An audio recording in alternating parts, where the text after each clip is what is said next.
Indian പ്രവാസികൾക്ക് ആശ്വാസകരമായ ഒരു വിധി പുറപ്പെടുവിച്ചിരിക്കുകയാണ് ഡൽഹി ഹൈക്കോടതി. യാത്രക്കാർ ധരിച്ചിരിക്കുന്ന സ്വന്തം ആഭരണങ്ങളും പാരമ്പര്യമായി ലഭിച്ച ആഭരണങ്ങളും ഇന്ത്യൻ വിമാനത്താവളങ്ങളിലെ കസ്റ്റംസ് ഉദ്യോഗസ്ഥർ പിടിച്ചെടുക്കരുതെന്നാണ് ഇപ്പോൾ ഹൈക്കോടതി ഉത്തരവിട്ടിരിക്കുന്നത്. മാത്രമല്ല, ഇതു സംബന്ധിച്ച് യാത്രക്കാരെ അപമാനിക്കാൻ പാടില്ലെന്നും കോടതി വ്യക്തമാക്കിയിട്ടുണ്ട്. കസ്റ്റംസ് ഉദ്യോഗസ്ഥർ മതിയായ കാരണമില്ലാതെ ലഗേജുകളും ആഭരണങ്ങളും പിടിച്ചെടുക്കുകയും തങ്ങളെ ഉപദ്രവിക്കുകയും ചെയ്യുന്നു എന്ന നിരവധി യാത്രക്കാരുടെ പരാതിയെ തുടർന്നാണ് കോടതി ഈ ഉത്തരവ് പുറപ്പെടുവിച്ചത്. 30-ലധികം ഹർജികളിലായിരുന്നു കോടതിയുടെ നിരീക്ഷണം. ജസ്റ്റിസ് പ്രതിഭ എം സിംഗ്, രാജ്നേഷ് കുമാർ ഗുപ്ത എന്നിവരടങ്ങിയ ബെഞ്ചാണ് വിധി പുറപ്പെടുവിച്ചത്. സ്വകാര്യ ആവശ്യങ്ങൾക്കായുള്ള ആഭരണങ്ങൾ യാത്രക്കാർ കൈവശം വെക്കുന്നത് പ്രത്യേക കാരണമില്ലാതെ കസ്റ്റംസ് തടയാൻ പാടില്ലെന്ന് കോടതി പറഞ്ഞു. യാത്രക്കാർക്കു മേലുള്ള അധിക്ഷേപങ്ങൾ തടയാൻ എയർപോർട്ട് ജീവനക്കാർക്ക് പ്രത്യേക വർക്ക്ഷോപ്പുകൾ ഏർപ്പെടുത്തണമെന്നും കോടതി അധികൃതരോട് നിർദ്ദേശിച്ചിട്ടുണ്ട്. നിലവിലെ ബാഗേജ് നിയമങ്ങൾ പ്രകാരം വിദേശത്ത് നിന്ന് 1 വർഷത്തിനു ശേഷം നാട്ടിലെത്തുന്ന ഇന്ത്യൻ പ്രവാസികൾക്ക് ഡ്യൂട്ടി ഫ്രീ സ്വർണ്ണാഭരണങ്ങൾ കൊണ്ടുവരാം. സ്ത്രീകൾക്ക്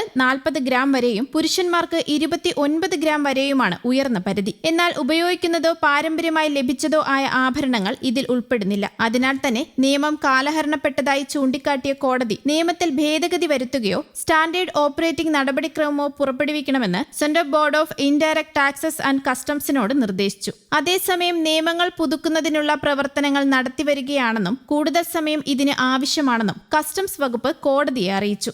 മെയ് 19-നകം നിയമങ്ങളിൽ മാറ്റം വരുത്തിയില്ലെങ്കിൽ യാത്രക്കാരെ അനാവശ്യമായ ബുദ്ധിമുട്ടുകളിൽ നിന്ന് സംരക്ഷിക്കാൻ താൽക്കാലിക മാർഗനിർദ്ദേശങ്ങൾ ഉണ്ടാക്കുമെന്നും കോടതി അറിയിച്ചിട്ടുണ്ട്.